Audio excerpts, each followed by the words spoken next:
When you look at the elaborate headpieces and striking face paint of a traditional Ugandan performance, it is easy to see it exclusively as a cultural showcase. It is visually stunning, deeply rooted in history, and on the surface appears to be purely entertainment.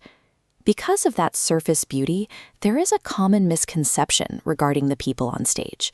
The assumption is that performing arts exist in a separate universe from trade or services, operating completely outside the formal, taxable economy.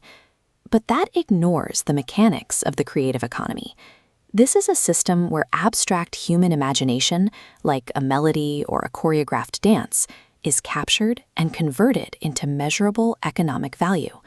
The performer you see on stage acts as the catalyst for a system that contributes a growing share to Uganda's gross domestic product, the total value of all goods and services produced within our borders.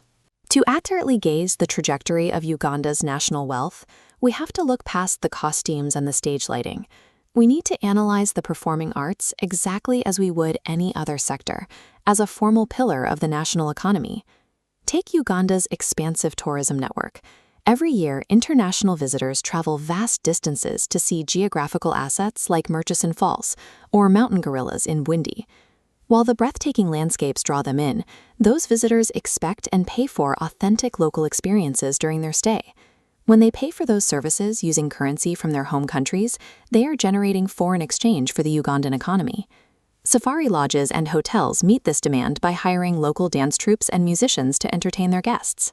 This creates a direct financial pipeline, routing that international currency straight into rural communities.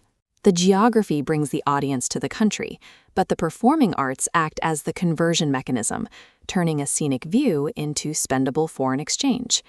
We see this engine scale up even further during domestic events, like a live music concert in Kampala.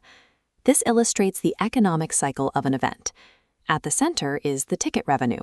That capital first moves outward to fund direct jobs on stage, singers, dancers, and the band.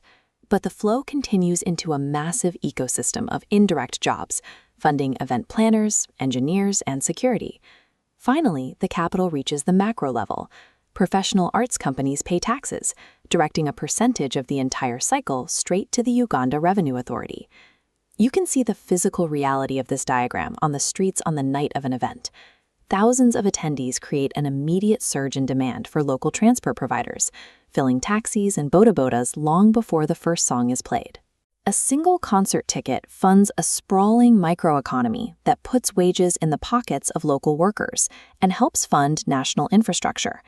This capital flow is substantial, but the industry currently faces hurdles.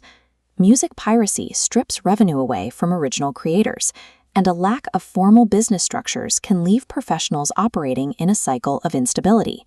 However, these structural weaknesses represent an opportunity.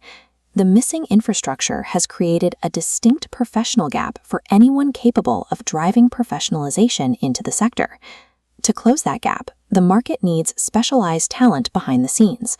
There is high demand for skilled arts managers to organize talent, legal consultants to protect rights, and financial planners to manage revenue. Integrating these roles introduces sustainability. It allows creative projects to transition from surviving individual events to becoming resilient businesses that can grow over decades. The performing arts in Uganda have always possessed immense cultural value. By mastering the economic science behind their craft, the next generation of performers ensures their talent translates into sustainable growth for their communities and the national economy.